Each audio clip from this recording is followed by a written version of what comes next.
जय श्री कृष्ण।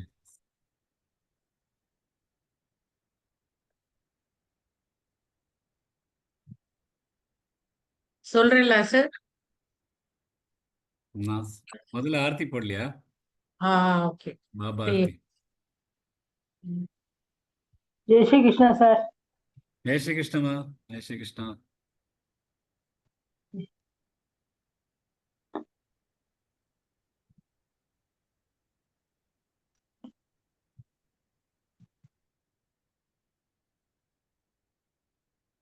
ஜெகதீஷனே என் மனச்சுமை நீக்கிடவா, என் மனச்சுமை நீக்கிடவா, என் மனச்சுமை நீக்கிடவா, என் மனச்சுமை நீக்கிடவா.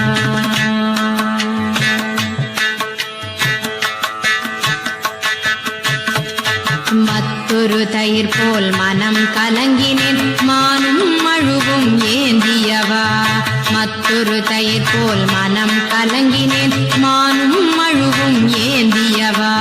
மாமேறு மலையுடை மன்னவனே மால்மருகன் தந்தையே, மாமேறு மலையுடை மன்னவனே மால்மருகன் தந்தையே, என் மனச்சுமை நீக்கிடவா, என் மனச்சுமை நீக்கிடவா, என் மனச்சுமை நீக்கிடவா. கண்ணுதல் கடவுளே கைலை நாதனே, கண்ணுதல் கடவுளே கைலை நாதனே, கயவன் என்னை காப்பாய் கற்பக நாயகனே கபாலியே, கயவன் என்னை காப்பாய் கற்பக நாயகனே கபாலியே, என் மனச்சுமை நீக்கிடவா, என் மனச்சுமை நீக்கிடவா, என் மனச்சுமை நீக்கிடவா. ஊழி கூத்து ஆடியவா ஊழ்வினையை நீக்கிடுவாய், ஊழி கூத்து ஆடியவா ஊழ்வினையை நீக்கிடுவாய். உமையொரு பாகம் கொண்டவனே பிறைமதியை அணிந்தவனே, உமையொரு பாகம் கொண்டவனே பிறைமதியை அணிந்தவனே, என் மனச்சுமை நீக்கிடவா. சூப்பர்மா, சூப்பர். என்ன அழகான பாட்டு. என் மனசுமை நீக்கிடுவா. ரொம்ப அழகா இருந்தது. Thank you Vasaviji. Over to you Vishwanath ji. மனப்பாடமா சொல்ல போறீங்களா, பார்த்து சொல்ல போறீங்களா? இல்ல சார், பார்த்து தான் சொல்றேன். பிரயத்தனம் மனப்பாடமா சொல்றதுக்கு நெக்ஸ்ட் டைம் பிரயத்தனம் பண்றேன். 4வது அத்தியாயம் 18வது ஸ்லோகம். கர்மண்ய கர்மய பஷ்யே அகர்மணி ச கர்மயः சபுத்திமான் மனுஷ்யேஷு சயுக்த கிருத்ஸ்ன கர்ம கிருத். 24வது ஸ்லோகம். பிரஹ்மார்ப்பணம் பிரஹ்மஹவீர் பிரஹ்மாக்னௌ பிரஹ்மணா கிருதம் பிரஹ்மைவ தேன கந்தவ்யம் பிரஹ்ம கர்ம சமாதினா. Beautiful G. பர்ஃபெக்ட். ரொம்ப நல்லா. தேங்க்யூ. ஜெய் ஸ்ரீ கிருஷ்ணன். जय श्री कृष्ण सर। ஜெய் ஸ்ரீ கிருஷ்ணன். मय्येव मना दत्स्व मयि बुद्धिं निवेशय निवसिष्यसि मय्येव अदवूध्वन्न संशयः श्रेयो हि ज्ञानमभ्यासात् ज्ञानाद्यानं विशिष्यते ध्यानात् कर्मफलत्यागात् சாந்திரனந்தரம். Beautiful G. மனப்பாடமா சொல்லியிருக்கேன். ஸோ இன்னைக்கு டெஸ்ட் எல்லாம் உங்களுக்கு ஜுஜுபி தான். ஆமா சார். ஓகேம்மா, let's go to the test. So எல்லாருக்கும் ஒவ்வொரு ஸ்லோகம் தான் கொடுத்துருக்கோம் இந்த வாட்டி. ஏன்னா அப்பதான் இந்த சஸ்வர்லாம் நடத்த முடியும், அதுக்காக. சார் ஃபர்ஸ்ட் விஸ்வநாத் ஜி சொல்றேன்னு சொன்னாரு. ஸோ ஓகேம்மா. 12th ஸ்லோகா. जय श्री कृष्ण. जय श्री कृष्ण. श्रेयो हि ज्ञानमभ्यासात् ज्ञानाध्यानं विशिष्यते. ध्यानात् त्यागात् शान्तिरनन्तरम्. Beautiful. Thank you. Anupama ji, shloka number 17.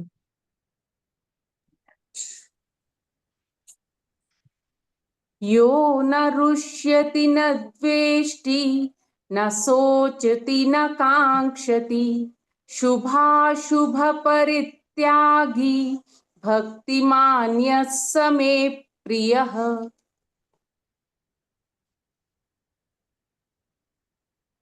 Banu ji, shloka number 14. जय श्री कृष्ण सर. सन्तुष्टः सततं योगी यथात्मा दृढनिश्चयः मय्यर्पितमनो बुद्धिर्यो मद्भक्तः स मे प्रियः. Bhuvana ji, shloka number 18.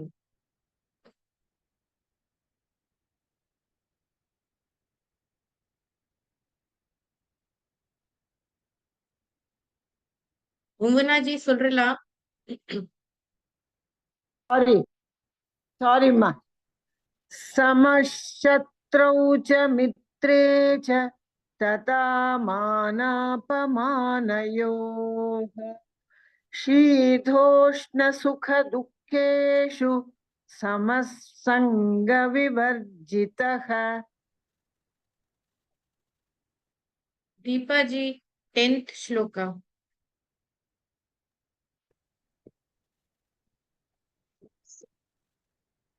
अभ्यासयोऽप्यसमर्थोऽसि मत्कर्म परमो भव मदर्थमपि कर्माणि कुर्वन् सिद्धिमवाप्स्यसि.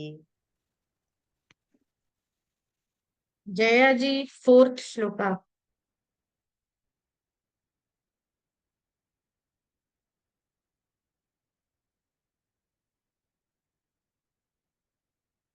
Jaya ji.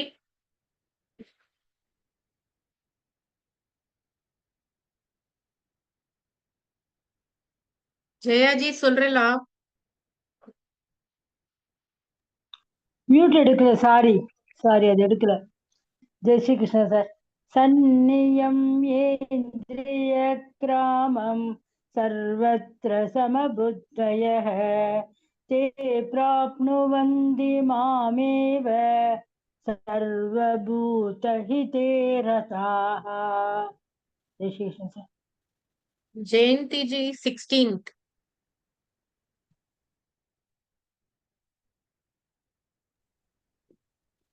अनपेक्षः सुचिर्दक्ष उदासीनो गतौ यतः सर्वारम्भपरित्यागी यो मद्भक्तः स मे प्रियः. Jayashree ji, 6th. ये तु सर्वाणि कर्माणि मयि सन्न्यस्य मत्पराः अनन्येनैव योगेन माध्यायन्त उपासते. Tala ji, shloka number 1.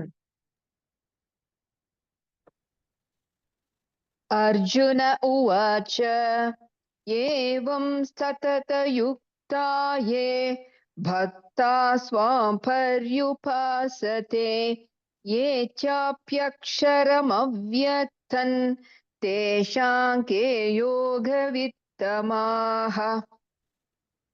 Kavita ji, shloka number 7.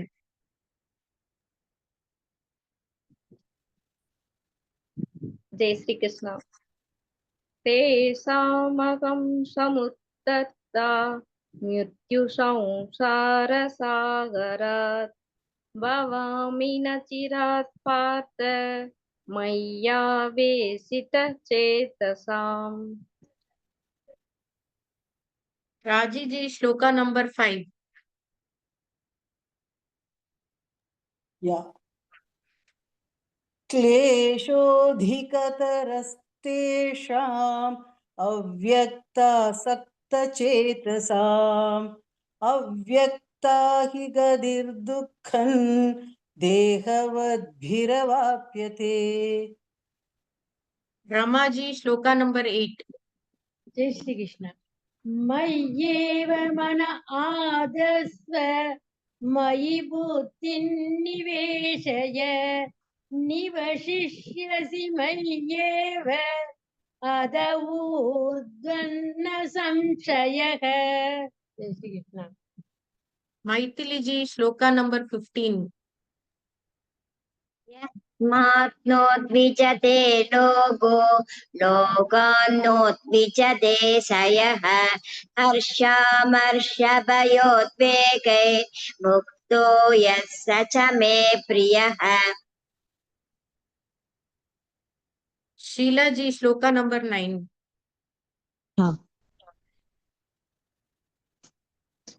अथ चित्तं समाधातुं न शक्नोषि मयि स्थिरम् अभ्यासयोगेन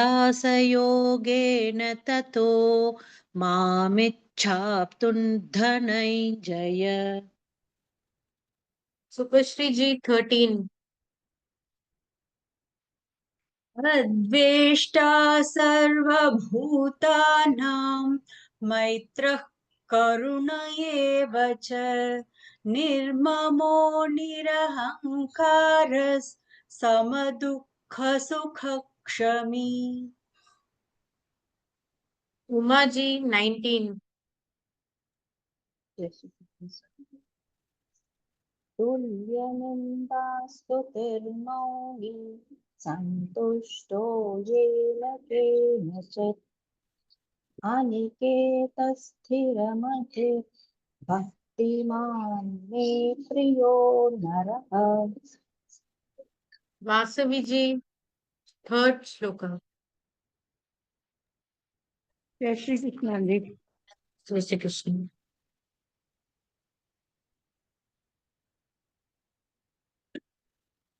ये त्वक्षरमनिर्देश्यमव्यक्तं पर्युपासते ये त्वक्षरमनिर्देश्यमव्यक्तं पर्युपासते सर्वत्र गमचिन्त्यं च कूटस्थमचलं ध्रुवम्. Vijay Lakshmi ji, 2nd shloka.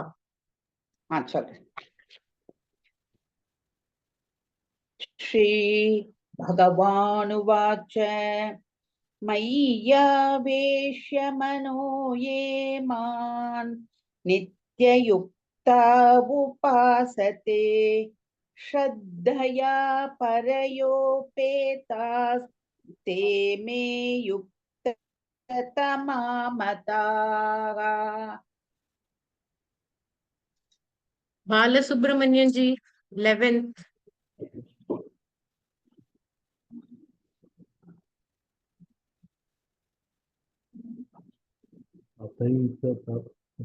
तत्तोऽसि कर्तुं योगमात्मकः कर्मकर्मफलत्यागं ततः कुरु यथात्मवान्. சரி எல்லாம் சொல்லிட்டோம். நான் 20th ஸ்லோகா சொல்றேன். ये तु धर्म्यामृतमिदै यथोक्तं पर्युपासते श्रद्धाना मत्परमा भक्तास्तेतीव मे प्रियाः. Beautiful ji. So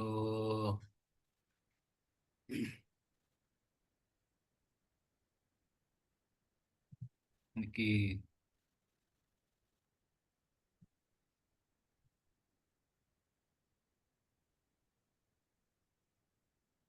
என்னோட ஸ்கிரீன் தெரியுதா? நல்லா தெரியுது சார். ஓகே. சார் பின்னால உங்க ஸ்கிரீன் தெரியல. Sorry, I think I need to stop share. நீங்க ஃபர்ஸ்ட். எஸ். இல்லையே.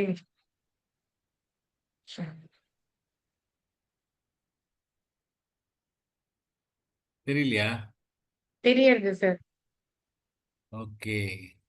யார் சஸ்வர் படுவாங்கிறதுக்கான ஒரு இது. சரி, இன்னைக்கு 4 பேர் சூஸ் பண்ணிருக்கேன். பானுஜி, ஜெயஸ்ரீஜி, கவிதாஜி, சுஜாதாஜி.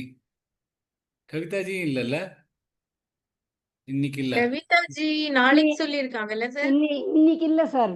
பானு, இன்னைக்கு கவி, இல்ல சார். பானு, ஜெயஸ்ரீ, சுஜாதாஜி. இன்னைக்கு Very 3 good. பேர் தான் சார். ஓகேம்மா. 3 பேர்ல யாரு இன்னைக்குன்னு பார்த்துடலாம்.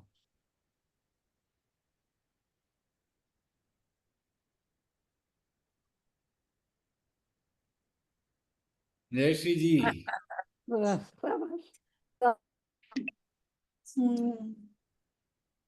So you get the chance to.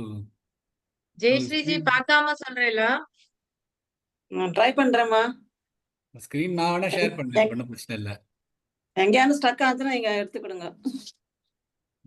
நான் உங்களோட ஃபாலோ பண்ணிட்டே இருக்கேன் ஸ்லைட்ல. நீங்க பார்க்க சொல்லணும்னா சொல்லுங்க, எப்படி சொல்லணும்னு சொல்லலாம். நான் ட்ரை பண்றேன் பார்க்காம சாப்பிட்றதுக்கு.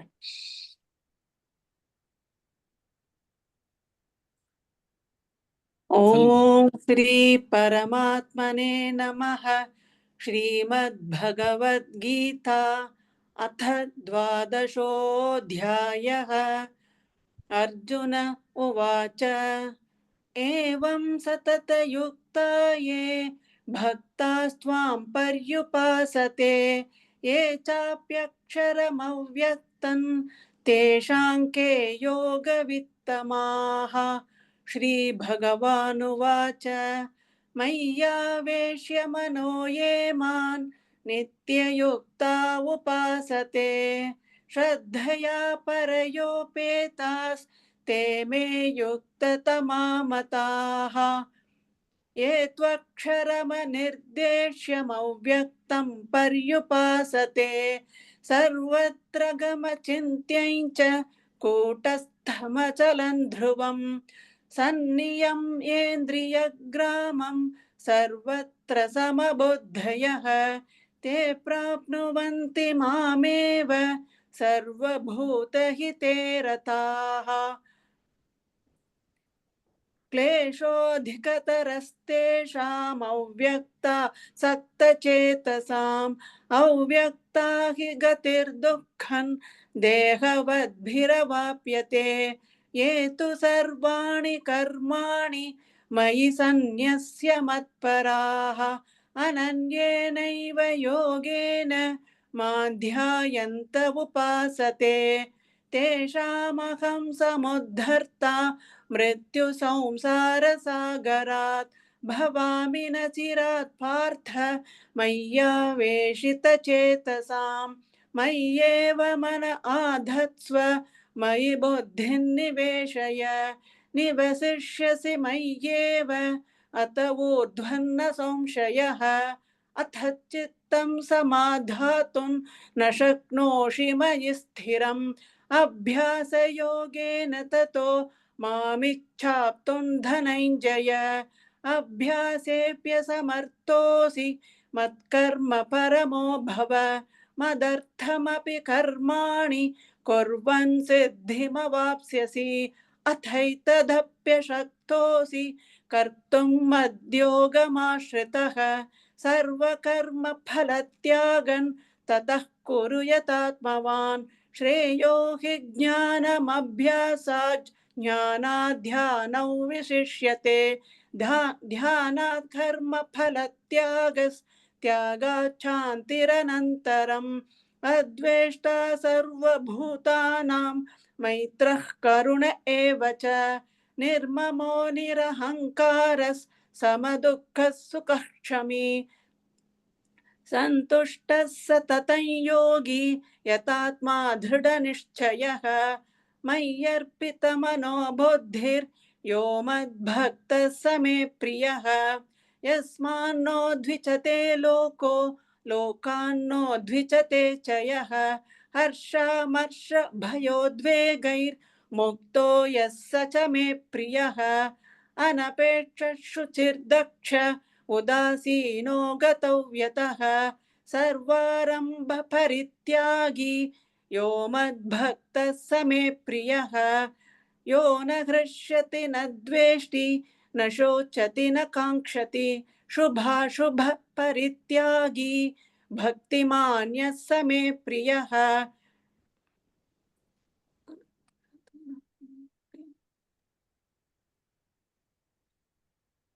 समशत्रौ च मित्रे च तथा मानापमानयोः शीतोष्णसुखदुःखेषु समः सङ्गविवर्जितः तुल्यनिन्दास्तुतिर्मौनी सन्तुष्टो येन केनचित् अनिकेतस्थिरमतिर्भक्तिमान् मे प्रियो नरः ये तु धर्म्यामृतमितै यतोक्तं पर्युपासते श्रद्धदाना मत्परमा भक्तास्तेतीव मे प्रियाः ॐ तत्सदिति श्रीमद्भगवद्गीतासु उपनिषत्सु ब्रह्मविद्यायां योगशास्त्रे श्रीकृष्णार्जुनसंवादे भक्तियोगो नाम 12ोऽध्यायः ओम श्री कृष्णार्पणमस्तु जय श्री कृष्ण சூப்பர் ஜி.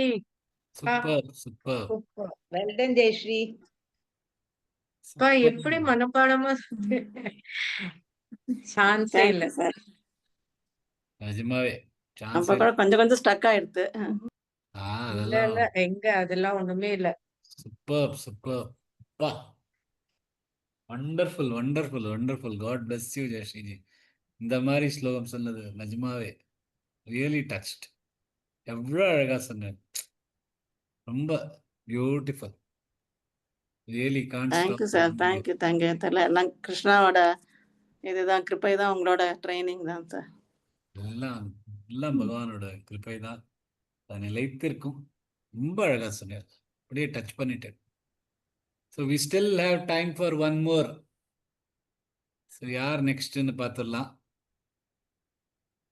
சுஜாதா ஜியா பானுஜியான்னு.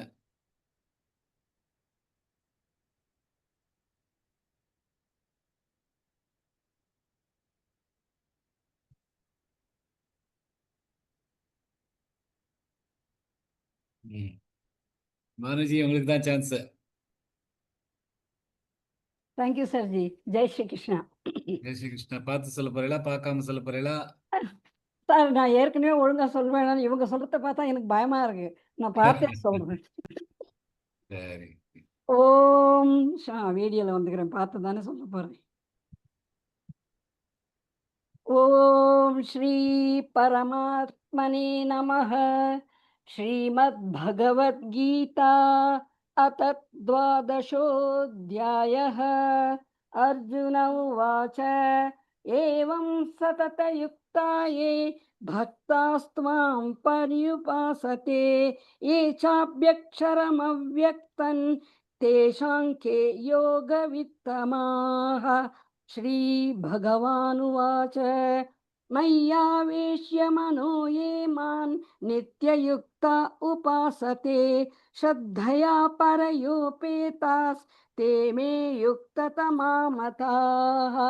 ये त्वक्षरमनिर्देश्यमव्यक्तं पर्युपासते सर्वत्र गमचिन्त्यै च कूटस्थमचलं ध्रुवं सन्नियम् इन्द्रियग्रामं सर्वत्र समबुद्धयः ते प्राप्नुवन्ति मामेव सर्वभूतहिते रताः। क्लेशोऽधिगदरस्तेषामव्यक्ता सक्तचेतसाम् अव्यक्ता हि गतिर्दुःखं देहवद्भिरवाप्यते। ये तु सर्वाणि कर्माणि मयि सन्न्यस्य मत्पराः अनन्येनैव योगेन मां ध्यायन्त उपासते तेषामहं समुद्धर्ता मृत्युसंसारसागरात् भवामि न चिरात् पार्थ मय्यावेशितचेतसां मय्येव मन आदस्त्व मयि बुद्धिं निवेशय निवसिष्यसि मय्येव अथ ऊर्ध्वन्न संशयः अथ चित्तं समाधातुं न शक्नोषि मयि स्थिरम् अभ्यासयोगेन ततो मामिच्छाप्तुं धनञ्जय अभ्यासेभ्य समर्थोऽसि मत्कर्म परमो भव मदर्थमपि कर्माणि कुर्वन् सिद्धिमवाप्स्यसि अथैतप्यशक्तोऽसि कर्तुं मद्योगमाश्रितः सर्वकर्मफलत्यागन् ततः कुर्यात्मवान् श्रेयो हि ज्ञानमभ्यासा ज्ञानाद् विशिष्यते ध्यानात् कर्मफलत्यागस्त्यागाचान्तिरनन्तरम् अद्वेष्टा सर्वभूतानां मैत्रः करुण एव च निर्ममो निरहङ्कारः समदुःखसुखक्षमी सन्तुष्टः सततं योगी यथात्मा दृढनिश्चयः मय्यर्पितमनो बुद्धिर्यो मद्भक्तः स मे प्रियः यस्मान्नो द्विजते लोको लोकान्नो द्विजते च यः हर्षामर्षभयोद्वेगैर्मुक्तो यः स च मे प्रियः अनपेक्षशुचिर्दक्ष उदासीनो गधव्यतः सर्वारम्भपरित्यागी यो मद्भक्तः स मे प्रियः यो न हृष्यति न द्वेष्टि न शोचति न काङ्क्षति शुभाशुभपरित्यागी भक्तिमान् यः स मे प्रियः समशत्रौ च मित्रे च तथा मानापमानयोः शीतोष्णसुखदुःखेषु समसङ्गविवर्जितः तुल्यनिन्दास्तुतिर्मौनी सन्तुष्टो येन केनचित् अनिकेतस्थिरमतिर्भक्तिमान् मे प्रियो नरः ये तु धर्म्यामृतमिदै यथोक्तं पर्युपासते श्रद्धधाना मत्परमा भक्तास्तेतीव मे प्रियाः ॐ तत्सतति श्रीमद्भगवद्गीतासु उपनिषत्सु ब्रह्मविद्यायां योगशास्त्रे श्रीकृष्णार्जुनसंवादे भक्तियोगो नाम द्वादशोऽध्यायः ॐ श्रीकृष्णार्पणमस्तु பியூட்டிஃபுல் ஜி. சூப்பர் சும்மா பானுஜி. சொல்லிட்டு எவ்வளவு அழகா சொல்லிட்டேன். என்ன சார்? சும்மா வருமா வராதா அப்படிலாம் சொல்லிட்டு ரொம்ப அழகா சொல்லிட்டேன். இல்ல சார், நடுப்புற ஏதாவது பண்ணியிருப்பேன். என்னம்மா? நடுப்புற ஏதாவது ஒரு இதுல ஏதோ கொஞ்சம் நான் தப்பா சொன்ன மாதிரி எனக்கு ஃபீலிங். அப்படின்னா இன்னும் நல்லது. தனக்கே தோன்றதுன்னா அதை விட இன்னும் பெஸ்ட் ஒண்ணுமே இல்லை. Thank you sir. ரொம்ப அழகா சொன்னேன். எனக்கு தெரிஞ்சு ஒன்றும் தப்பு கிப்பெல்லாம் ஒன்றும் புரியல, என் காதுல விழல. ஸோ அது வரைக்கும் ரொம்ப அமேசிங். Thank you sir. சூப்பர்மா. ஜெய் ஸ்ரீகிருஷ்ணா. ரியலி எல்லாம் உங்களோட ட்ரைனிங் தான் சார் இதெல்லாம். வண்டர்ஃபுல். எக்கச்சக்கமா. அதுவும் கிடுகிடு கிடுகிடுன்னு ஐ டோன்ட் நோ. விஜயலட்சுமிக்கு தான் கவுண்ட் வச்சுப்பா, என்ன டைம்னு தெரியல. ஆனா நீங்கெல்லாம் இது 6 நிமிஷம் 7 நிமிஷத்துல பண்றது போல இருக்கு. அதெல்லாம் சூப்பர். இருக்காது. ஆ அவ்வளோலாம் இருக்காது சார். 10 நிமிஷம் 12 அவ்வளோதான். நிமிஷம். 21:34 தான் இது. 9:34 நம்ம ஆரம்பிச்சதே ஏதோ ஒரு 9:16 சுஜாதாஜியும் 9:18 சொல்லிடலாம் சார். சுஜாதாவும் சொல்லிடலாம். சுஜாதாஜியும் சொல்லிடலாம். டைம் இருக்கு. சொல்லிடலாம். அதேதான் சொல்ல வந்தேன். சுத்தெல்லாம் வேண்டாம் சர்க்கிள் அவங்களுக்காக. அவங்களுக்கு வித்தவுட் சுத்தலே இருந்துரும். ஒன்லி சொல்லட்டுமா சார்? அஃப்கோர்ஸ் சொல்லுங்கம்மா. Thank you sir. ஸ்க்ரீன் பார்க்கணுமா, ஷேர் பண்ணுமா? கண்டிப்பா சார். நான் மனப்பாடம் என்னால பண்ணவே முடியாது சார். நான் என்கிட்ட வச்சுருக்கேன் sir. Actually I am sharing the screen நினைக்கிறேன். இல்லையா? இல்ல, என்னோட ஸ்க்ரீன் தானே ஓடிட்டு இருக்கு. ஓகே சரி. ஓம் ஸ்ரீ பரமாத்மனே நமः. श्रीमद्भगवद्गीता अथ 12ोऽध्यायः। अर्जुन उवाच एवं सततयुक्ता ये भक्तास्त्वां पर्युपासते ये चाप्यक्षरमव्यक्तं तेषां के योगवित्तमाः। श्रीभगवानुवाच मय्यावेश्य मनो ये मां नित्ययुक्ता उपासते श्रद्धया परयोपेतास् ते मे युक्ततमा मताः। ये त्वक्षरमनिर्देश्यमव्यक्तं पर्युपासते सर्वत्र गमचिन्त्यं च कूटस्थमचलं ध्रुवम् सन्नियम्येन्द्रियग्रामं सर्वत्र समबुद्धयः ते प्राप्नुवन्ति मामेव सर्वभूतहिते रताः। क्लेशोऽधिकतरस्तेषामव्यक्तासक्तचेतसाम् अव्यक्ता हि गतिर्दुःखं देहवद्भिरवाप्यते। ये तु सर्वाणि कर्माणि मयि सन्न्यस्य मत्पराः अनन्येनैव योगेन मां ध्यायन्त उपासते तेषामहं समुद्धर्ता मृत्युसंसारसागरात् भवामि न चिरात् पार्थ मय्यावेशितचेतसाम्।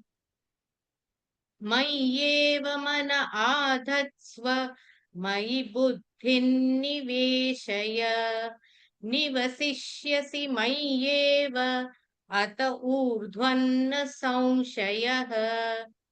अथ चित्तं समाधातुं न शक्नोषि मयि स्थिरम् अभ्यासयोगेन ततो मामिच्छाप्तुं धनञ्जय। अभ्यासेऽप्यसमर्थोऽसि मत्कर्म परमो भव मदर्थमपि कर्माणि कुर्वन् सिद्धिमवाप्स्यसि। अथैतदप्यशक्तोऽसि कर्तुं मद्योगमाश्रितः सर्वकर्मफलत्यागं ततः कुरु यतात्मवान्। श्रेयो हि ज्ञानमभ्यासात् ज्ञानात् ध्यानौ विशिष्यते ध्यानात् कर्मफलत्यागात् शान्तिरनन्तरम्। अद्वेष्टा सर्वभूतानां मैत्रः करुण एव च निर्ममो निरहङ्कारः समदुःखसुखक्षमी सन्तुष्टः सततं योगी यतात्मा दृढनिश्चयः मय्यर्पितमनो बुद्धिर्यो मद्भक्तः स मे प्रियः। यस्मानो द्विजते लोको लोकानो द्विजते च यः हर्षामर्षभयोद्वेगैर्मुक्तो यः स च मे प्रियः। अनपेक्षः शुचिर्दक्ष उदासीनो गतव्यथः सर्वारम्भ परित्यागी यो मद्भक्तः स मे प्रियः। यो न हृष्यति न द्वेष्टि न शोचति न काङ्क्षति शुभाशुभ परित्यागी भक्तिमान्यः स मे प्रियः। समशत्रौ च मित्रे च तथा मानापमानयोः शीतोष्णसुखदुःखेषु समः सङ्गविवर्जितः तुल्यनिन्दास्तुतिर्मौनी सन्तुष्टो येन केनचित् अनिकेतः स्थिरमतिर्भक्तिमान् मे प्रियो नरः ये तु धर्म्यामृतमिदै यथोक्तं पर्युपासते श्रद्दधाना मत्परमा भक्तास्तेऽतीव मे प्रियाः ॐ तत्सदिति श्रीमद्भगवद्गीतासु उपनिषत्सु ब्रह्मविद्यायां योगशास्त्रे श्रीकृष्णार्जुन संवादे भक्तियोगो नाम द्वादशोऽध्यायः ॐ श्रीकृष्णार्पणमस्तु Jai Shri Krishna ji. Super ji. Jai Shri Krishna sir super super. எல்லாருமே thank you sir fantastic today. All excellent. All excellent. Really very very very nice. ஏதோ நீங்க சொல்லி கொடுக்கறதுக்கு நாங்க கொஞ்சமாவது சொல்றோமாங்கிறது தான். இல்லவே இல்லை. ரொம்பவே நல்லா சொன்னீங்க 3 பேரும். பர்ஃபெக்ட். அதுவும் டைமிங்கும் பாருங்க 9:40 தான். 3 பேர் சஸ்வர் சொல்லியாச்சு. அண்ட் டெஸ்ட்டும் நடந்தாச்சு. பியூட்டிஃபுல். எல்லாருமே இன்னைக்கு நிஜமாவே மனசுக்கு ரொம்ப சாந்தியாக இருந்தது கேட்கறதுக்கு. எல்லாரும் டெய்லி நான் சொல்லி தான் எல்லாருக்கும் இப்போ 3 சஸ்வர் இன்னைக்கு ஒரு நாளில் எனக்கு கேட்க கிடச்சிது. நிஜமாவே அதுவும் ரொம்ப அழகாக சொன்னார். அப்பா ஜெயஸ்ரீஜி அதுவும் மனப்பாடமா. Really unbelievable. Sujathaji and Bhanuji 2 பேருமே எல்லாருக்குமே சான்ஸ் கிடைச்சது பாருங்க. நாளைக்கு தான் எல்லாரும் கஷ்டப்பட போறா. எல்லாரும் நாளைக்கு சொல்லிட்டு நாளைக்கு ஒரு 7 5-6 பீப்புள் இருக்கான்னு நினைக்கிறேன். நாளைக்கு லைன்ல அந்த சர்க்கிள்ல 2 பேர் 3 பேருக்கு தான் கிடைக்க போறது. இல்ல சார், நாளைக்கு டெஸ்ட் இருக்காது இல்லையா? டெஸ்ட் இல்லாட்டாலும் 3க்கு 4 நடக்கும். அவ்வளவுதான். இல்ல சார், எல்லாருமே சொல்லுவா இந்த அத்தியாயம். கவலைப்படாம நம்ம கவலைப்பட வேண்டாம். நாளைக்கு குரூப் சார் உண்டா சார்? குரூப் சார் குரூப் சஸ்வர் பண்ணலாம். அதுக்கப்புறம் இது பண்ணலாம். நீங்க ஆக்சுவலி இது வந்து ஃப்ரைடே தான் சொன்னேன். நீங்க குரூப் சஸ்வர் நாளைக்குன்னு சொன்னேன். இல்லையே. ஆமா அது சொன்னேன். ஐ திங்க் நாளைக்கு சுஜாதாஜி இல்ல. அதுக்காக இன்னைக்கு ஸ்பெஷலா அவங்களுக்காக பண்ணது இது. சார் அது என்ன செட்டிங் பாருங்க ஜெயஸ்ரீ. அதுக்காக தான் கிட்டு 5 நிமிஷத்துல முடிச்சுட்டா. அதுக்கப்புறம் நீங்க வேற ஒரு 5 நிமிஷத்துல முடிச்சிரு. ஏன்னா சுஜாதாஜி கிடைக்கணுமே அப்படிங்கிறதுக்காக. இல்லாட்டாலும் பரவாயில்ல சார். ஜூம் தான் இப்போ எக்ஸ்டெண்ட் ஆச்சு, அதனால உடனே இன்னும் கொஞ்சம் பண்ணிக்கலாம். அதனால பாக்கி எல்லாரும் இன்னைக்கு நான் வரலன்னு வேற எல்லாரும் சுஜாதாஜி இன்னைக்கு வந்து இந்த சஸ்வர் சொல்லணுங்கிறதுக்காக. அந்த அது கிருஷ்ணர் எழுதி வச்சிருக்காரு சார். அதனால நான் 3 பேரை சொல்ல மாட்டோம். செட்டிங்கா சுஜாதாஜி? நிஜமாவே அதெல்லாம் setting ஒண்ணும் தான். இல்ல. அதெல்லாம் இல்ல. எல்லாரையும் வரக்கூடாது இன்னைக்கு, யாரும் வரக்கூடாதுன்னு முதல்ல 2-3 பேர் போட்டாலே அதை தவிர பாக்கி எல்லாம் நான் வரலதான் அப்படின்ட்டாங்க. நான் இது ஃப்ரைடேன்னு போட்டாங்க. சார், நான் பாட்டுல அதுக்கப்புறம் சிவனேன்னு இருக்கேன் சார். இந்த சூஸ் சர்க்கிள்னு எல்லாரும் கிடுகிடுன்னு வேற 5 நிமிஷத்துல முடிக்கிறாங்க. எங்கேயாவது சான்ஸ் கிடைக்காம விட போறது என்ன? சார், நாங்க சீக்கிரமா சொன்னாலும் ஒழுங்கா சொன்னோமாங்கிறது தான் நான் என்ன சொல்லிக்கிறேன். ரொம்ப நல்லா சொன்னேன். பர்ஃபெக்டா இருந்து நீங்களே அவங்க தங்களுக்கே ஏதோ 1-2 இடத்துல மிஸ் பண்ண மாதிரி உங்களுக்கே தோணித்து அந்த அந்த 1-2 இடத்துல மிஸ் பண்ணியிருக்கலாம். அந்த ஒரு இடத்துல அந்த காவை அழுத்தி சொல்லுன்னு சொன்னேன் நேத்திக்கு. அந்த இடத்துல நான் நார்மலா சொல்லிட்டேன். அது ஞாபகம் வந்தது. அதுக்கப்புறம் தான் 2வது தடவை ஒழுங்கா சொன்னேன். இருக்கலாம். என்னோட அதெல்லாம் இருக்கு கதையெல்லாம். அந்த கதையெல்லாம் ரொம்ப அழகா சொன்னேன். அதான் ரொம்ப முக்கியமானது. Thank you so much sir. அதே ஃப்ளோல ஃபர்ஸ்ட் கிளாஸா எங்கேயுமே தட்டு தடுமாறம் இல்லாம இந்த சஸ்வர் சொல்றதுல இதுதான் ஒரு இந்த அத்தியாயமாவது பரவாயில்ல. 20 ஸ்லோகம் தான். 40-50 ஸ்லோகம் இருக்கிறத அதுக்கப்புறம் இந்த 20th 25th ஸ்லோகம் வரைச்ச ஒரு இது வந்துடும், ஃபட்டிக் மாதிரி வந்துடும், டெம்போ போயிடும். டெம்போ போயிடும், அப்புறம் அந்த கான்சன்ட்ரேஷன் இருக்காது, அது சொல்றச்ச சட்டுன்னு வராது. ஸோ அதெல்லாம் இல்லாமல் நீங்கள் க்ளீனாக ஒரே லயத்தில் முடிச்சுட்டு ரொம்ப நல்லா இருக்கும். இதுக்கே நான் சொன்னப்பறம் எனக்கு அப்படியே ஒரு மாதிரி சூடாயிடுது, ஃபேஸ்லாம் அப்படியே ஒரு மாதிரி நர்வஸ் ஆயிடுது, ஷேக்கிங் மாதிரி. நீங்க சொன்னதை வச்சுதான் நானே அந்த ஸ்வீட்ல சொன்னேன் ஜெயஸ்ரீவன். சொல்லி முடிச்சுட்டு கை கால்லாம் அப்படியே ஒரு ஜில்லுன்னு இருந்துச்சு. ஆமா, ஒரு மாதிரி ஆயிருது. சார் உங்களால இல்ல, ஒருத்தர் சூடா இருக்குங்கிற, ஒருத்தர் ஜில்லுன்னு சுஜாதாஜி ஒண்ணும் சொல்லல. நான் நியூட்ரலா இருக்கேன். நான் freeze ஆயிட்டேன். பியூட்டிஃபுல் ஜி, தேங்க்யூமா எல்லாருக்கும். ஜெய் ஸ்ரீ கிருஷ்ணா. ஜெய் ஸ்ரீ கிருஷ்ணா சார் ஜி. எனக்கு வந்து அடுத்த மண்டேலேருந்து எனக்கு இது வேற, இந்த 13வது அத்தியாயத்தை ஆரம்பிச்சாதான் எனக்கு ஒரு வாரம் லீவ் எடுக்க வேண்டியிருக்கு. அதுக்குள்ள அந்த 13வது அத்தியாயத்தை முடிச்சுட்டு அப்புறமா லீவ் எடுத்துக்கலாம். ஸோ அதுக்காக தான் ஒரு அவசரப்பட்டு நாளைக்கு எல்லாத்தையும் முடிச்சிடலாம் அப்படின்னு பார்த்துட்டு இருக்கோம்.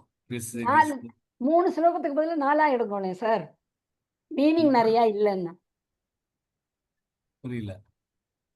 13th இதுல 13th அத்தியாயம் சொல்லி தருவேன் இல்லையா, ஆமா அதுல 3 ஸ்லோகம் நீங்க இப்போ எங்களுக்கு சொல்லி தரீங்களோ, ஆமா, அதை 4ஆ சொல்ல முடியுமா சார்?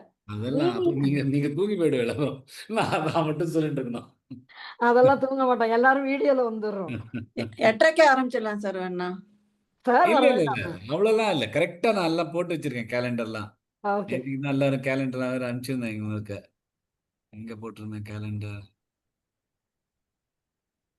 உங்க குரூப்ல அந்த இதுல போட்டிருப்பேன். சார் அதுல ஜூலை போட்டிருந்தேன். 10th மட்டும் நம்ம 8:30 மணிக்கு ஸ்டார்ட் பண்ணலாம் sir. 10th of July Thursday. பண்ணலாம், நீங்க சொன்னேன் குரு பூர்ணிமாக்கு பண்ணலாம்.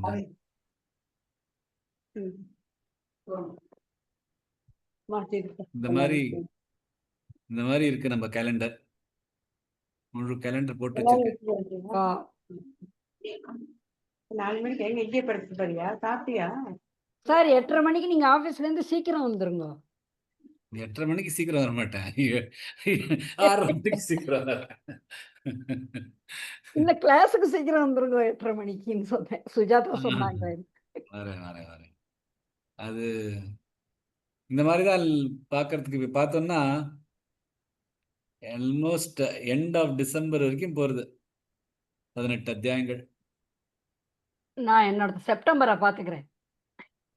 செப்டம்பர் அதுக்கப்புறமா எக்ஸ்டெண்ட் ஆகணும் சார். எங்களால இந்த சத்சங்லாம் விட முடியாது சார். அதுக்கப்புறம் எக்ஸ்டெண்ட் பார்க்கலாம், டிசம்பர் வரைக்கும் இந்த சத்சங் வந்து should go sir. of course it will continue மா, என்னால விட முடியாது. சோ என்னாலயும் விட முடியாது சார். இந்த 9ல இருந்து நான் தான் முன்னாடியே சொல்லிட்டேனே முதல்லயே, சார் நீங்க கிளாஸ மூடி நான் உங்க கூடவே இருப்பேன் சார் இந்த சத்சங்லன்னு சொன்னேனே. ரைட், எது எப்படி இருந்தாலும் சரி, இந்த 9 மணிக்கு என்னால இருக்க முடியல. சாட்டர்டே சண்டே கூட சாருக்கு லீவே இல்லாம இருக்கக்கூடாதான்னு நினைச்சுப்பேன். எல்லாத்தையும் போட்டு வச்சுக்கேன், இதுதான் பிளான். ஸோ அதுக்காக தான் ஒரு நாள் போகிறதுனால இப்போ பார்த்தீங்கன்னா எக்ஸாக்டா முடியறது அந்த கரெக்டா 13வது ஸ்லோகம் அத்தியாயம். ஸோ பார்த்துக்கலாம். ஓகேம்மா, ஏதாவது வேணும்னா ஒரு சாட்டர்டே இன்னைக்கு வச்சுக்கலாம், சப்போஸ் ஏதாவது ப்ராப்ளம் வந்ததுன்னா. Yes sir. ஜெய் ஸ்ரீ கிருஷ்ணா. நீங்கெல்லாம் பண்ற ஒர்க்குக்கு நாங்கெல்லாம் ஒண்ணுமே இல்ல சார். பாவம், இவ்வளவு பிஸி ஷெட்யூல்ல எங்களுக்காக எவ்வளவு எஃபர்ட் எடுக்கிறீங்க. எஸ் இதுக்கா நிஜமாவே. கூப்பிடாது பகவான், நமக்கா ஒரு வழி கொடுத்துருக்கா. Correct sir. நான் கைய பிடிச்சுட்டு அழிச்சுன்னு போறச்ச நம்ம போக மாட்டோம்னு உட்காந்துதான் நம்மளோட முட்டாளா யார இருக்க முடியும். பகவானே கையை பிடிச்சுட்டு அழிச்சுன்னு போயிட்டு இருக்காரு. அதான் கரெக்ட் சார். அந்த சமயம் பார்த்து நமக்கு வேண்டாம் எனக்கு முடியல அப்படின்னு சொன்னா நம்மளோட முட்டாளா யாரும் இருக்க முடியும். Correct correct. இந்த முட்டாளா இல்லாம இருக்கிறதுக்கோசரம் தான் நீங்க எங்களுக்கு சொல்லி தரீங்க சார். முன்னாடி வெறும் சூன்யம் தான், நான் ஒண்ணுமே தெரியாது. சூன்யம் இல்லாம ஒரு நம்பர் கூட வராதுமா. ஒண்ணுமே எனக்கு தெரியாது சார். எவ்வளவு தூரம் நீங்க என்ன திருப்பி இருக்கீங்க. ஒவ்வொரு தரமும் நான் சொல்லும் போது ஆஹா ஒழுங்கா சொல்லணுமே நினைச்சுட்டு இன்னமும் சொல்றேன். எனக்கு ஆச்சு 73 வயசு இருந்தாலும் இன்னும் பயந்துட்டே சொல்றேன். ஓகேம்மா, Jai Shri okay, Krishna. Thank you Thank you, sir. Jai Shri Krishna. Thank you Jai so Shri much. Jai Shri Krishna, sir. Thank you, sir. Jai Shri Thank you, Krishna. sir. Thank you, sir. Good afternoon. Krishna. Thank you. Jai Shri Thank you, sir. Jai Shri Krishna. கையில பிடிச்சு Jai Shri Krishna. Thank you, sir.